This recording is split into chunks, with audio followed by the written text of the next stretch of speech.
जय हिंद दोस्तों मैं अभी बहादुर सर के साथ में हूं और इनका पिछले वीडियो में एक बोलना था कि हमारा भारतवर्ष 100 से 200 वर्ष पीछे है और जिस तरीके से अभी वर्तमान स्थिति में चल रहा है उस तरीके से अगर चलते रहा तो 500 वर्ष भी पीछे हो सकता है।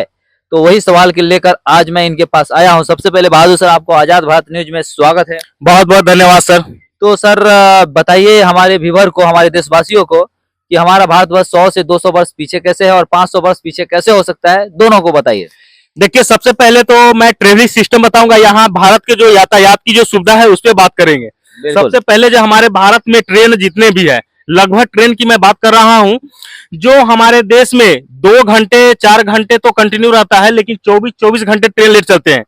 अगर कभी कभी चलता है। एक आदमी की अगर अवधि 80 वर्ष है तो हमारे देश में लगभग लाखों लोग हैं जो एक जगह से दूसरे जगह ड्यूटी करते हैं। ठीक है, तो कम से कम 2 घंटे 3 घंटे रोज तो ट्रेन लेट चलती ही चलती है। तो 25 साल से अगर ड्यूटी कर रहे हैं 60 साल तक की, तो 60 साल में समझिए जो पर डे 2 घंटा अगर उनका कट किया जा रहा है तो समझिए कितना समय उनका कट हो रहा है, आप समझ सकते हैं। इसके लिए ही तो मोदी जी वंदे मातरम ट्रेन लागू किए, जो फास्ट चलता है राजधानी एक्सप्रेस की तरह। अच्छा, एक बात बताइए, जब भारत में वंदे भारत जो ट्रेन चल रहा है, उसमें साधारण आदमी कितने चढ़ते हैं? उसका टिकटवा कितना महंगा है, आपको पता है? टिकटवा तो महंगा है, बताइए। तो क्या आम आदमी चढ़ सकता है उस पे? नहीं। तो फिर तो उसका तो हुआ, जिसके पास पैसा है चलो ट्रेन वंदे भारत में चलेगा, उसको तो ठीक है। लेकिन और दूसरा ट्रेन, वंदे भारत कितना ट्रेन है भारत में? बहुत कम है। तो फिर आम लोग तो उस पर चढ़ नहीं पाएगा। तो आम लोगों की मैं बात कर रहा हूँ ना। बिल्कुल। तो आगे बताइए। आप उससे समझ सकते हैं कि कितना समय कट करके उनका समय 100 वर्ष से 2 वर्ष पीछे चला गया। बिल्कुल ठीक है। दूसरी चीज ये है, जो हमारे भारत के बिजनेसमैन दूसरे देशों की अपेक्षा देखिए, जैसे अमेरिका को देखिए, लंदन को देखिए, जापान को देखिए, वहां टेक्निकल पर कितने आगे हैं। वहां के एक बच्चा अगर पैदा भी लेता है तो अगर चलता है तो पैर से देखा जाता है कि जे उस पर रिसर्च करके कुछ ना कुछ वहां के माने साल वाल के बच्चा से भी उस तरह सीख करके और पैसा कमाया जा सकता है। लेकिन हमारे देश में 25 से 30 वर्ष के हो जाता है, फिर भी लोग को कुछ समझ में नहीं आता है और कुछ कर नहीं पाता है।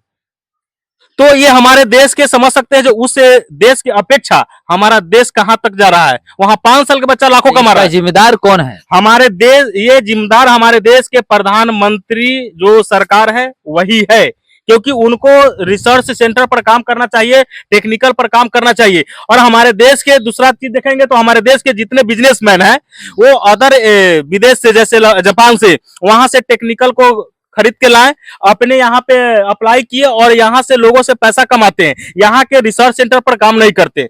मतलब यहाँ का बिजनेसमैन रिसर्च सेंटर पे काम नहीं करते हैं, आपका कहना ये है? बिल्कुल। और बाकी अमेरिका का रिसर्च सेंटर पे वो लोग, वहाँ के बिजनेसमैन काम करते हैं, बहुत ज्यादा काम करते हैं। इतना काम करते हैं जो आज हमसे 50 नहीं 100-200 वर्ष आगे है टेक्निकल के मामले में। तो हमारे यहाँ के भारत सरकार से ये सबसे पहला, ये जो भारत सरकार की ही कमी है। भारत सरकार हमारे यहाँ बिजनेसमैन को भी देता, चलो वो अपने रिसर्च सेंटर पर करता, बिजनेसमैन को नहीं देता, लेकिन गवर्नमेंट तो सिस्टम अपना पर करके और हमारे देश को, जनता को आगे बढ़ाता। बिल्कुल, गवर्नमेंट खर्च कर सकता है ना। वहां पे वहां 5 साल के बच्चा और यहाँ मैं 30 साल के बच्चे की मैं बात कर रहा हूँ, तो कितना अंतर है आप समझ सकते हैं। तो हमारा देश में इसी तरह का, जो अभी तक तो 100 वर्ष 2 वर्ष 100 वर्ष पीछे है, लेकिन इसी तरह अगर रहा हमारे भारत में तो 100% आने वाला समय 500 वर्ष पीछे जाएगा और ये देश की स्थिति यही होगा जो अभी है।